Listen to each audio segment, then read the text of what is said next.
Hey YouTube, it's Tanya, and I am coming in because I had a request to show how I make my Keto Kahlua.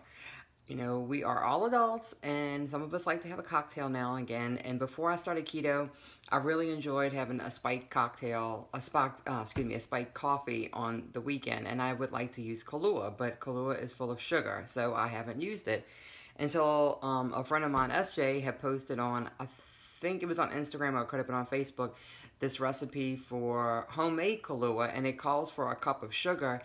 But she thought that maybe we could use Sukrin Gold, and so I thought that was a good idea, and I tried it, and it's really good. So I'm making a second batch. So here we go. I'm gonna point you downwards. Okay. Let's see. Okay. So what you're gonna need is your vodka of choice. I like Tito's. Sukrin Gold, you can get this. I get this on Amazon. I'm not sure where else you can get it, but it's a brown sugar alternative, and it's made with erythritol. So yeah, it's totally on plan. And then you need vanilla extract and water, and that's it. And I have a 2-quart container here. You don't need something quite this big, but it is big enough to contain everything. So the last time I made it, it called for a cup of sugar, and I used a cup of the Sukrin Gold, and I found it to be a little bit sweet. So I'm going to do a 3/4 of a cup this time. So what I have right here, I have a cup of water. I'm going to go ahead and put that in now. All right, and then you need 1 tablespoon of vanilla extract. And I actually found out that my local coffee shop that, it's John's favorite coffee shop. I like Starbucks better, but this particular place has really, really, really good cold brew coffee. And I found out that the reason why I like their cold brew coffee so much is because they finish it with vanilla extract after they've been brewing it, the cold brew. So this is going to be 2 cups of vodka.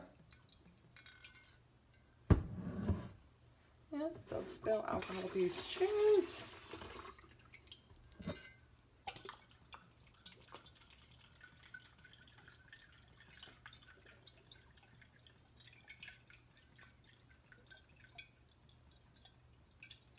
me see if I can do it this time without spilling. Come on. That was better. I'm going to do a splash more since I spilled. In Louisiana, we call that a little Lagniappe. Okay, I'll clean that mess up after. Then you need the cold brew. So I make my cold brew with the with my French press back here, and I let it sit for at least 24 hours, and then I actually strain it through a coffee filter. All right, we need 2 cups of cold brew.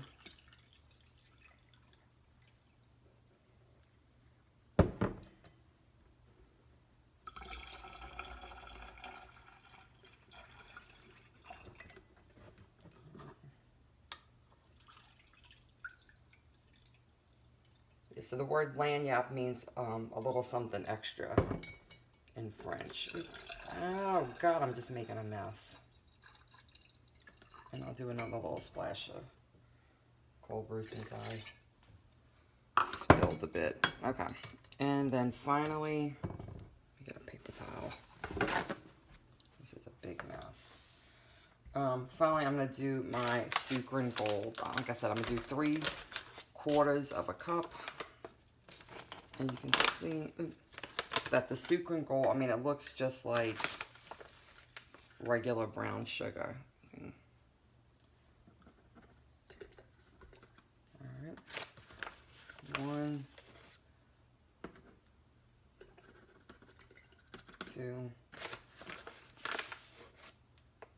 and 3. All right. Close all that up after.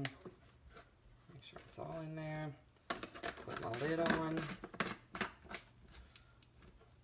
Close that up. Get another paper towel to just wipe that outside.